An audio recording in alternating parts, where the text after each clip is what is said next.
Alveda King, niece of Dr. Martin Luther King Jr., believes in pairing social justice with righteousness when confronting the issues plaguing our nation. At a time when the country is divided over race relations, abortion, religious freedom, and political correctness, Alveda joins other prominent voices to address these hot-button issues. In her book, Black and Brown Americans in Search of the American Dream, over 30 leaders contribute by not only raising important questions, but also bringing strategic solutions for healing and restoration in our country. Well, joining me now is Alveda King. It's wonderful to have you here again. Terry, I'm just glad to be with you as well. You know, you walk that wobbly, fine line of some of the most divisive issues in our country in your new book, Black and Brown Americans in Search of the American Dream. Yes. Alveda, how do we begin to address the issues of divisiveness that are rampant in our country today? It's almost like we look for them.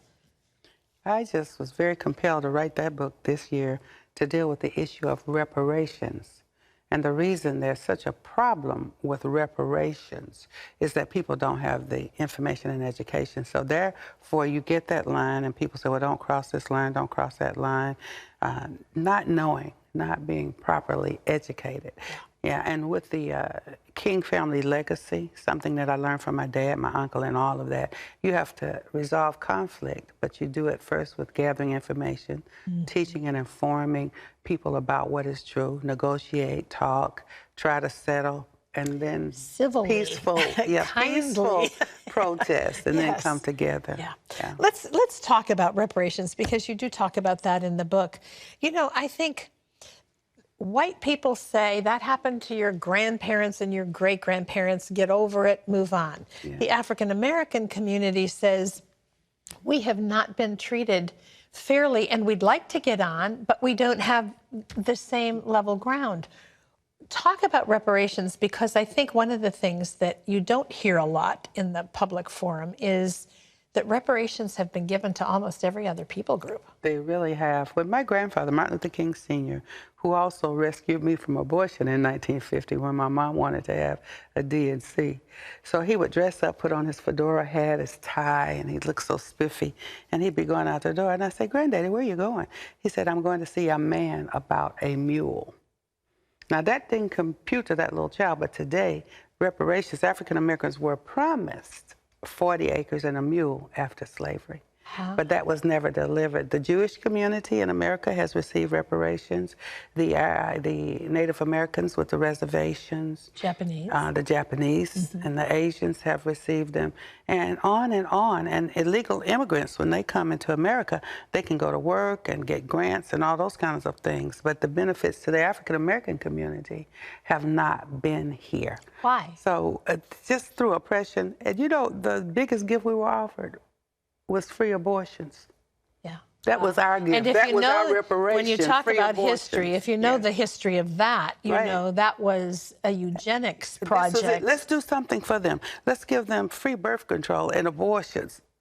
So what kind of reparations are those when you can killing a community? But what we're saying now, when I say we, in the book, Nina May, for example, Caucasian lady, good friend of mine, she says, you know, I agree with reparations, but it should be those who have enslaved your people, those who've aborted your people, and they have gotten billion-dollar corporations, let them pay. Yes. That's really the solution, along with prayer and reconciliation. Well, not money, but prayer and reconciliation. And maybe not money to individuals, but maybe investment in schools in the inner city, communities in the inner city. I mean, it's a tax moratorium. You don't have to pay taxes for so many years. There are just many different ways to do that. School, education, not paying taxes. Some checks or something probably could work in some situations, but the main thing is the money.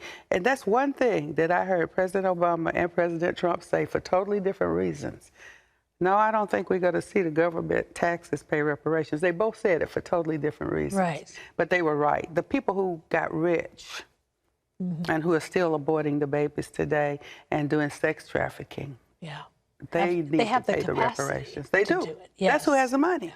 Yeah. So talk a little bit about your stance on pro-life, because a lot of people in the Black community with more liberal leanings don't seem to understand the eugenic component of that from its very inception.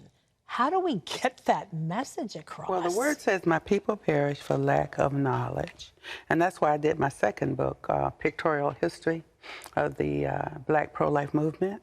And so the Black pro-life leaders, and there are many of us, not just one or two, but we educate and inform the community as how abortion and related efforts such as chemical experiments with birth control, selling baby body parts, how that was targeted primarily towards the African American community to continue to make sure that our ethnic communities Here, let us didn't help grow. you. Yeah. By aborting your babies. There's a young man out, David, I can't get his last name, but there was a video, and he said, it's true. It's really true. They've been aborting our history, our legacy. I said, yes, it is true. So we do it in pictures, but we tell that story. Well, and you do it in the Black and Brown Americans in Search of an American Dream. You have how many contributors in this book? There are 28 total. A couple of us did 2, so there are 30 articles, but 28. And everybody's not a Trump supporter. Everybody's not a conservative. Everybody in the book is not, you know, political, but they have done the studies. I don't even know the Monahan report. A congressman named Monahan wrote a report several decades ago, and he says, okay, you're going to try to control one group of people, but it's going to spill over into every community, and this nation will suffer. So we've got the Monahan report in there as well.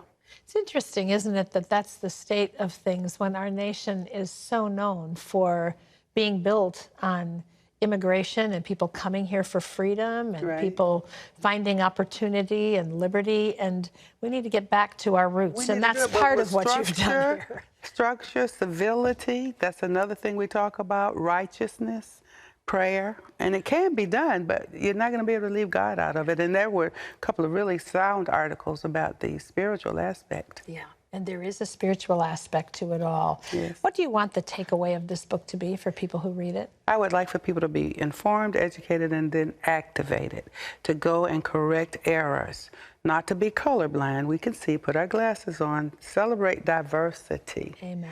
But to know, and once we know the truth, we can use it to set people free. Absolutely. Jesus said that's why he came, right? Just want to say, if you'd like to know more, the book is called Black and Brown Americans in Search of the American Dream. And then she's also put together this book that I believe is a great legacy as well, A Pictorial History of the National Black Pro-Life Movement.